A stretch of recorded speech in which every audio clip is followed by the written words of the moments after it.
अस्सलाम वालेकुम और good morning everyone from Multan, Pakistan की 7वीं बड़ी सिटी और साउथ पंजाब का मेन जो कल्चरल और फाइनेंशियल आप उसको हब कह सकते हैं, एक सेंटर है। ये सिटी कहते हैं कि पाकिस्तान की सबसे पुरानी सिटीज़ में से एक है। मुसलसल 2000 साल से यहाँ पे लोग रह रहे हैं। जब भी कोई आर्मी इंडिया की तरफ जाना चाहती थी तो वो इस सिटी से गुज़र के जाती थी और सबसे पहले इस सिटी को उनकी ताकत का सामना करना पड़ता था। तो बहुत खून खराबा हुआ, बहुत जंगें यहाँ पे लड़ी गईं, लेकिन आज भी माशाल्लाह ये सिटी कायमो दायम है और यहाँ के लोग उसी तरह अपनी ज़िंदगी को गुजार रहे हैं। मेरी कोशिश होगी कि मैं आज मुल्तान के कुछ लोगों के साथ मिलके उनकी सिटी को एक्सप्लोर करूं। अभी मेरे साथ कैमरे के पीछे है, मैं कैमरा अपने हाथ में लेता हूं और आपको इंट्रोड्यूस करवाता हूं। ये हैं जी सैयद हसन रज़ा गर्देजी साहब और इनके साथ हैं मिफ़ज़ाल साहब। मिफ़ज़ाल साहब का नाम याद करने में मुझे थोड़ा सा इशू हुआ था। यहाँ पे जो इस्लाम है वो बेसिकली मोहम्मद बिन कासिम के दौर से स्टार्ट हो गया था। तो जब 11वीं और 12वीं सदी में यहाँ पे सूफ़ीज़म आया तो बहुत सारे लोग कन्वर्ट हुए। बहुत सारी श्राइन्स हैं यहाँ पे। तो मेरी कोशिश होगी कि मैं आज जाके उन सारी श्राइन्स को एक्सप्लोर कर रहा हूँ। उसके अलावा लास्ट टाइम जब मैं विज़िट करने के लिए आया था तो मैंने यहाँ पे फूड वगैरह को टच नहीं किया था, एक्सप्लोर नहीं कर सका था। तो आज मेरी कोशिश होगी कि मैं आपकी वो सारी शिकायतें भी दूर करूँ। तो चलते हैं जी, अपना दिन स्टार्ट करते हैं और सिटी को एक्सप्लोर करते हैं जी।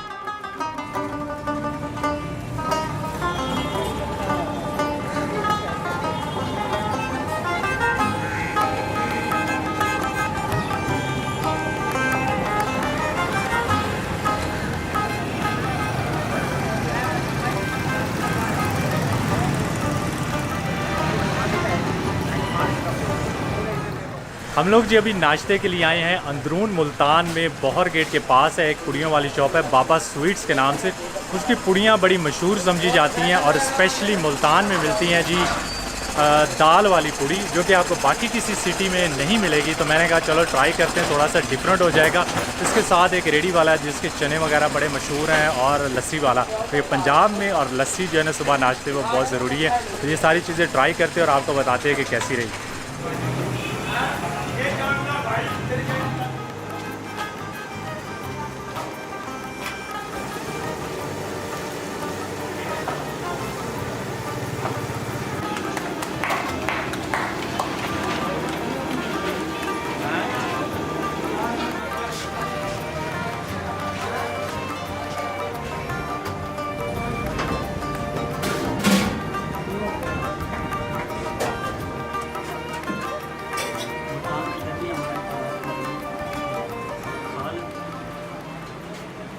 ज़बरदस्त लस्सी है यहाँ।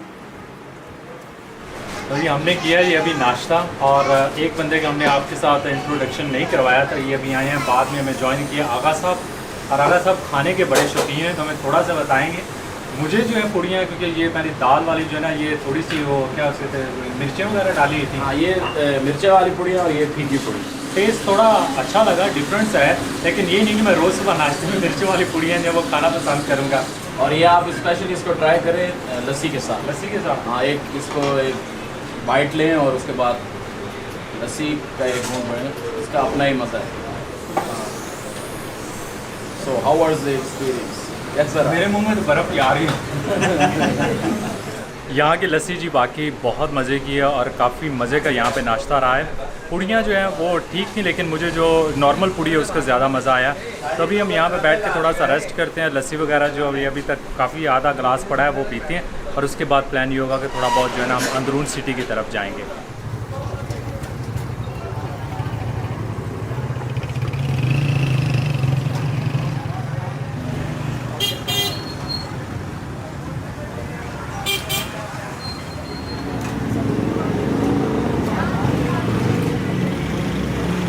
मुल्तान का अंदरून जी वॉल्ड सिटी है और इसके टोटल है 6 दरवाजे। अभी मैं जिस जगह पे खड़ा हूँ इसे कहते हैं पाक गेट। उसके पाक गेट कह रहा हूँ, हरम गेट। और इसके अलावा यहाँ पे पाक गेट, दिल्ली गेट, दौलत गेट और हरम गेट, लोहारी गेट है कि मैं भूल गया था ऑलमोस्ट। इस वॉल को काफ़ी बार बनाया और गिराया गया था क्योंकि यहाँ पे काफ़ी ज़्यादा सल्तनतें आईं और गईं।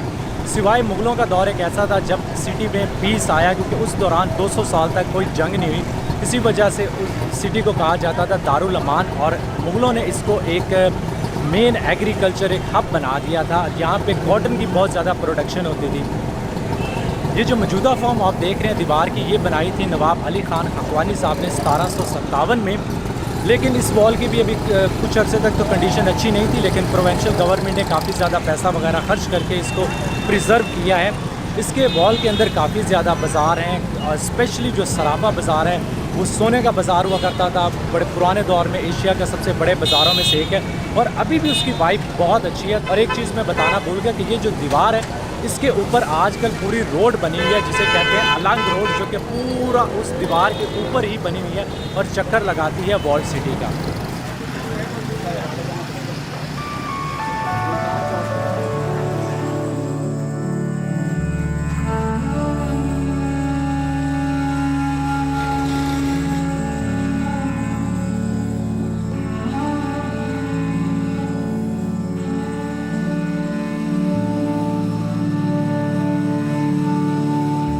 मुल्तान क्योंकि एंशंट हिंदू सिटी हुआ करता था, और अभी भी यहाँ पे बहुत ज़्यादा मंदिर वगैरह आपको नज़र आएंगे, स्पेशली जो अंदरून मुल्तान है यहाँ पे भी।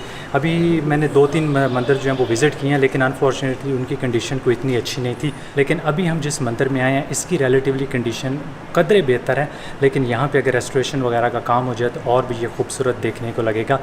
इसके अंदर जो उन्होंने टाइल वर्क और जो काम किया है इंटीरियर में, वो इंतहाई खूबसूरत और इंतहाई एक्सपेंसिव लग रहा है। तो इसे लग रहा है कि ये जो मंदिर था मेरे ख्याल में ये काफ़ी पुराना है। यहाँ पे जो लोग रह रहे हैं वो हमें बता रहे हैं कि ये जैन मंदिर है। अब मुझे नहीं पता कि ये जैन मंदिर है या हिंदू मंदिर है, और अभी इस मंदिर को मदरसा बना दिया गया है, जहाँ पे मेरे सामने जो है वो बच्चे वगैरह पढ़ रहे हैं।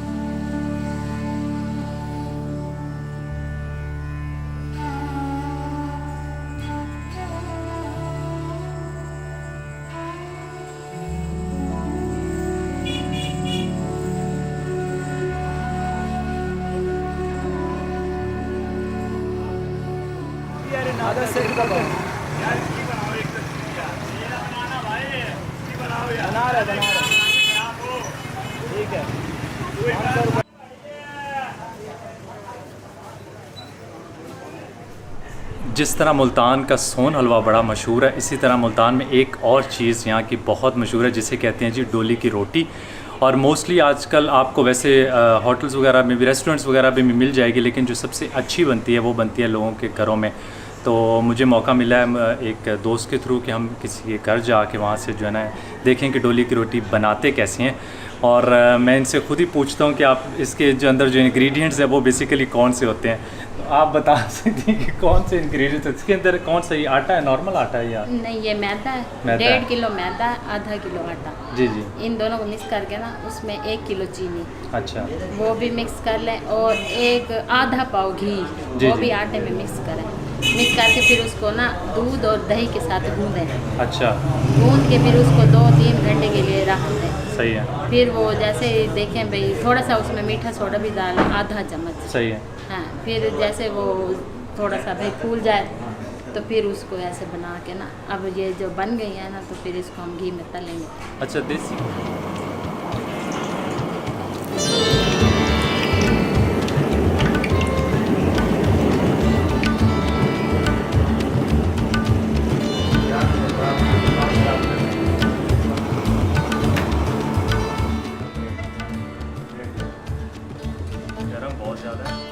इसका जो बेसिकली टेस्ट आ रहा है ना वो बहुत ज़्यादा खिशखास का टेस्ट आ रहा है, क्योंकि उसके ऊपर खिशखास लगी है और बड़ी लेयर्स किस्म की फ्लफ़ी किस्म की रोटी है।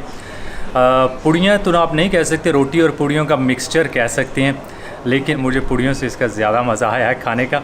और मैं सोच रहा था कि शायद अक्सर आप ट्रेडिशनल चीज़ें ट्राई करते हो ना, तो सिर्फ एक आधी बार ट्राई करते हो और आपको अच्छी नहीं लगती, लेकिन क्योंकि वो ट्रेडिशनल चीज़ें होती है, भारी होती हैं मैदे पे, ये बहुत ही मज़े की चीज़ है।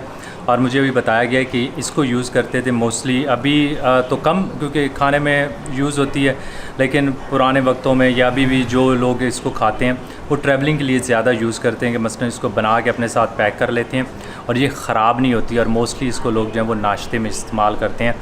और कैसी लगी है ये? आप तो मुल्तान के रहने वाले हैं। जी, हमारा तो इसमें टेस्ट डेवलप हुआ है। आप अपना बताएं कि आपका क्या रिव्यू? मुझे तो बहुत अच्छी लगी, और मुझे मतलब अगर बहुत मीठी नहीं है, बहुत नमकीन नहीं है, खाया उसको नमकीन चीज़ों के साथ जाता है। मतलब दाल मूंग वगैरह के साथ? मैं वैसे प्रेफर करूँगा कि उसको सिंपल एज इट इज़ खाऊं, क्योंकि इस तरह आपको जो है ना उसका सही टेस्ट आता है। और अगर आप इसको नमकीन चीज़ों के साथ मिक्स करेंगे तो कोई इतना मज़े का टेस्ट नहीं आएगा। हाँ, अचार के साथ भी खाते हैं, लेकिन मैं प्रेफर करूँगा कि इसको ऐसे ही खाऊं, क्योंकि इसका जो ओरिजिनल टेस्ट है ना वो बड़ा मज़े का है। और अगर तो मुझे मौका मिले तो हो सकता है वीक में एक आधी बार बंदा जो है ना इस पर ट्राई कर लेता है। तो अभी हम जो बाकी बची हमने 3 बनवाई हैं तो वो तीनों अभी खाते हैं यहाँ बैठ के, इससे पहले कि वो ठंडी हो जाए, क्योंकि सारा मज़ा इसका जो है वो गरम गरम खाने का है।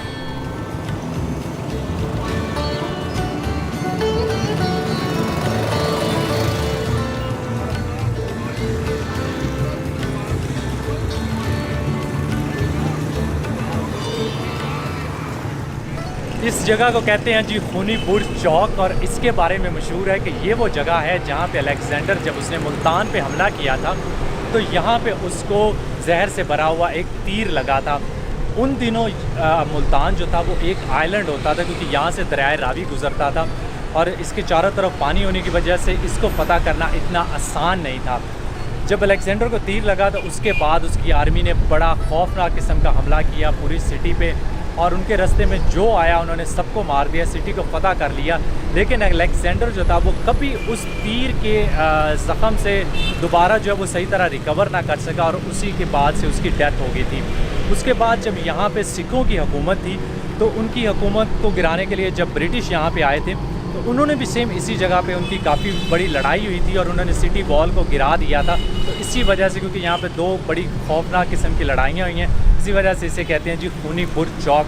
दरिया रावी ने बाद में बेसिकली अपना रुख जो है वो चेंज कर लिया था यहाँ से। अभी मुल्तान के बिल्कुल करीब लगता है जी चनाब रिवर, और थोड़ा सा आगे जाके है दरियाए सिंध।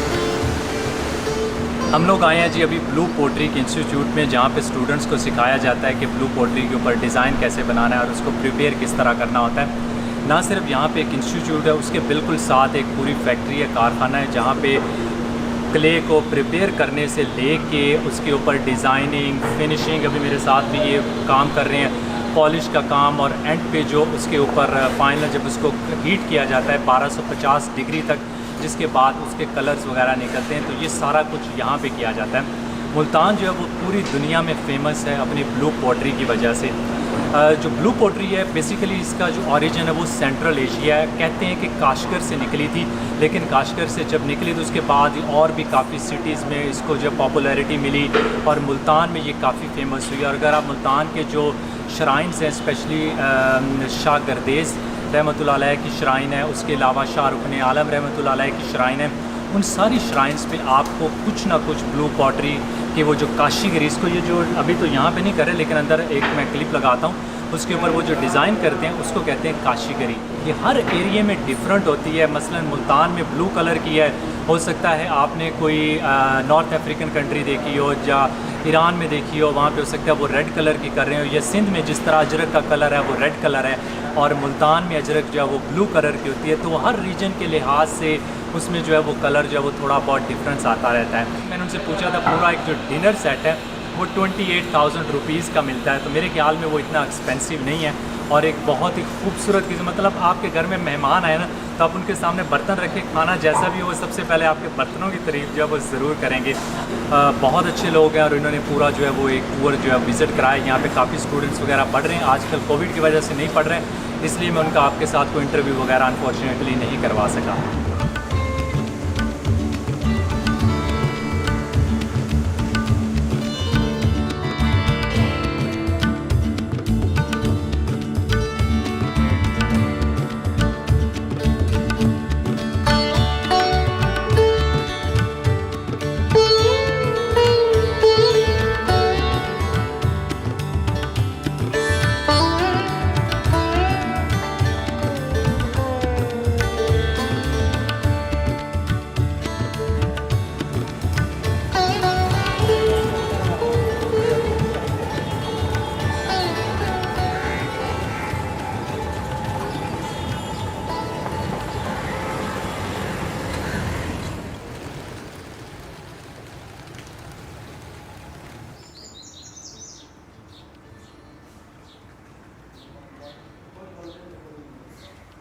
मुल्तान को सूफ़ियों का शहर भी कहा जाता है और यहाँ पे बहुत ज़्यादा सूफ़ी कराम यहाँ पे आए हैं और इनमें से जो सबसे पहले आए थे वो आए थे शाह यूसुफ़ गर्देज़ी रहमतुल्लाह अलैह साहब।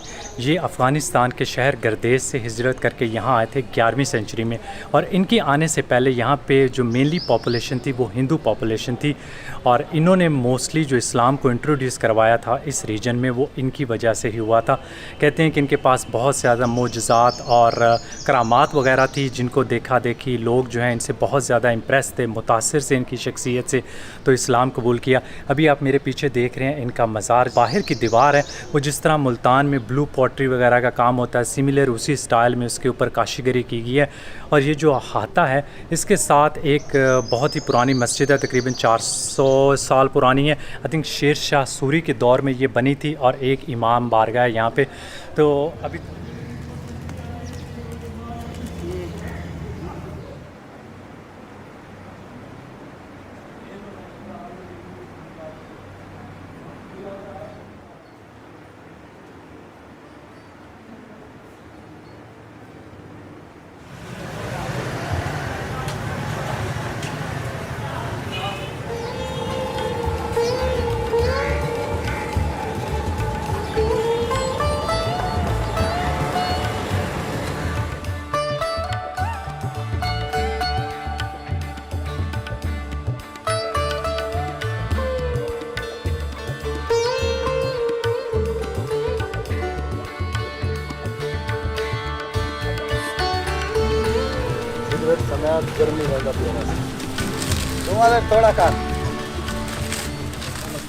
कहते हैं कि बड़ा खुशकिस्मत है वो बंदा जिसका दोस्त जो है ना वो मुल्तानी हो और उसकी एक रीज़न है। स्पेशली आप मेरे पीछे देख रहे हैं ये आम, मुल्तान के आम ना सिर्फ पाकिस्तान में मशहूर है बल्कि पाकिस्तान से बाहर जहाँ पे भी एक्सपोर्ट होते हैं बड़े लोग जो है ना इसके दीवाने हैं, फ़ैन हैं। अपने गर्देज़ी साहब वो मुझे लेके आए हैं यहाँ पे क्योंकि इनका फार्म हाउस है गर्देज़ फ्रूट फार्म हाउस कबीर वाला के पास, तकरीबन मुल्तान से हमें कुछ 40 मिनट जो है ना वो लगे हैं। तो इन्हीं से पूछते हैं, थोड़ी सी डिटेल लेते हैं कि भाई इनके जो बाग वगैरह हैं। आ जाएँ शाह साहब। शाह साहब बोल रहे हैं आपको? ठीक है, ठीक है। सैयद जो है। तो आम यहाँ पे कितनी किस्मों के आप लगाते हैं? देखिए जो मेरे पास आम है वो तकरीबन 6 से 7 किस्मों के हैं जो कि हर मुल्तान में हर बंदा उसी किस्म के ही आम लगाता है। जी जी। और क्योंकि वो उनके सब के टाइम फ्रेम होता है, कुछ गर्मियों के शुरू में आते हैं, कुछ मिड में आते हैं, कुछ एंड में आते हैं। अच्छा, तो अभी मेरे ख्याल में ये सिर्फ एक ही किस्म के लगे हुए हैं अब इस वक्त ना, क्योंकि अब इस सीज़न एंड हो रहा है, जो एंड सीज़न वाले आम हैं वही अब सिर्फ अवेलेबल हैं। वो सिर्फ चौंसा होता है, सफ़ेद चौंसा, काला चौंसा। वैसे पाकिस्तान का जो किंग ऑफ मैंगो है वो आपका समर चौंसा है। मुल्तान इंस्टीट्यूट जो है एग्रीकल्चर का, वो आम के ऊपर बहुत मेहनत कर रहे हैं। वो अच्छा। बहुत ज़्यादा सेमिनार्स कर रहे हैं, बहुत ज़्यादा डिफरेंट वैरायटीज़ के 126 वैरायटीज़ के आमों का मतलब वो कर रहे हैं डिस्प्ले और सबको बुला रहे हैं और अपनी वैरायटी दिखाना। तो बहुत शुक्रिया, मौका दिया आपने। ठीक है, और उम्मीद करता हूँ कि आप लोगों को जो है वो थोड़ा सा जो है ना, क्योंकि दरख्त पे लगे हुए आम जो है वो मैंने पहली बार देखे और मेरी ख्वाहिश थी कि मैं जाके आप लोगों को भी दिखा सकूँ।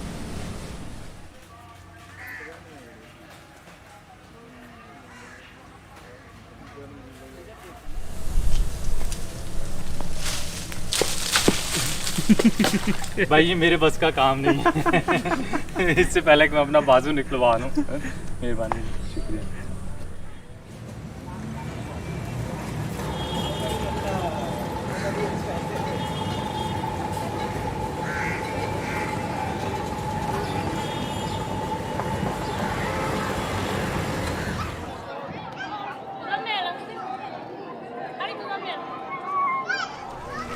मुल्तान को क्योंकि सिटी ऑफ सेंट्स कहा जाता है और यहाँ पे बहुत ज़्यादा सूफिया कराम के मज़ार वगैरह हैं। एक जो मेरे आप पीछे देख रहे हैं इसे कहते हैं शाह रुकन आलम का मज़ार और ये एक आइकॉनिक मज़ार है। आप मुल्तान की जहाँ पे भी कोई पिक्चर्स देखेंगे तो आपको ये मज़ार नज़र आएगा। लेकिन इसके अलावा जो बाकी के 3 मज़ार हैं उनमें से एक मैं ऑलरेडी आपको बता चुका हूँ। उसके अलावा मैं गया था शाह शम्स सब्ज़वारी के मज़ार पे, जिन्हें शाह शम्स तब्रेज़ी भी कहते हैं या तब्रेज़ से, क्योंकि वो आए थे तो इसलिए उनके नाम के साथ जो है वो तब्रेज़ लग गया था। वो बहुत बड़े सूफ़ी थे और उसके अलावा शायर थे। ये जो आप पीछे मज़ार देख रहे हैं शाह रुकन आलम का मज़ार, ये जिस जगह पे इसे कहते हैं कासिम बाग, क्योंकि यहाँ पे एक और मज़ार भी है हज़रत बहाउद्दीन ज़िक्रिया रहमतुल्लाह अलैह का मज़ार, जो कि इनके दादा थे। पहले जब इनकी डेथ हुई थी तो इनको जो दफन किया गया था उसी मज़ार में दफन किया गया था। उसके बाद ग़ियासुद्दीन तुगलक ने एक ये मज़ार बनाया था जो आप मेरे पीछे देख रहे हैं, और इनकी बॉडी को वहाँ से इधर मूव किया गया था। कासिम बाग जो है ये बेसिकली घंटाघर के बिल्कुल चौक के बिल्कुल साथ है, और ये एक थोड़ा सा हाइट पे है। तो कहते हैं जब सैलाब वगैरह आता था तो मोस्टली लोग यहाँ पे आते थे, और मज़ार भी इसलिए बनाए गए थे यहाँ पे ताकि सैलाब वगैरह से महफूज रह सकें। तो अभी हम थोड़ा सा अंदर जा के देखते हैं, अगर हमें कैमरा इजाज़त करने अलाउ कर दिया उन्होंने, क्योंकि यहाँ पे बोर्ड पे तो लिखा हुआ था कि कैमरा अलाउ नहीं करते, लेकिन अगर कर दिया तो थोड़ी बहुत जो है ना वो अंदर से शॉट्स वगैरह लेते हैं।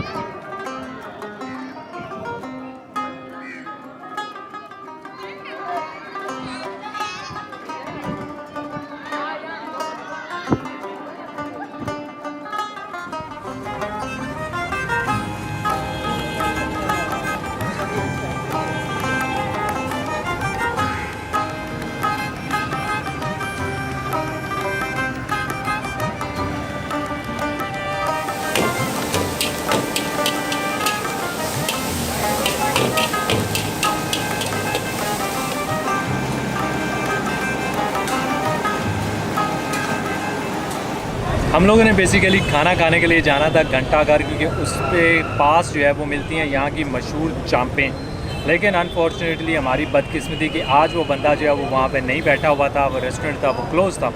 तो हमने फिर लोगों से पूछा, कुछ दोस्त वगैरह जो मुल्तान में रहते हैं, कि किस जगह जाया जाए। तो हम आ गए हैं गुलगश्त में। यहाँ पे जलाल चौक पे काफ़ी रेस्टोरेंट्स हैं जो मोस्टली बारबेक्यू वगैरह बेच रहे हैं, और उसके अलावा जो है वो कढ़ाइयाँ वगैरह यहाँ की मशहूर हैं।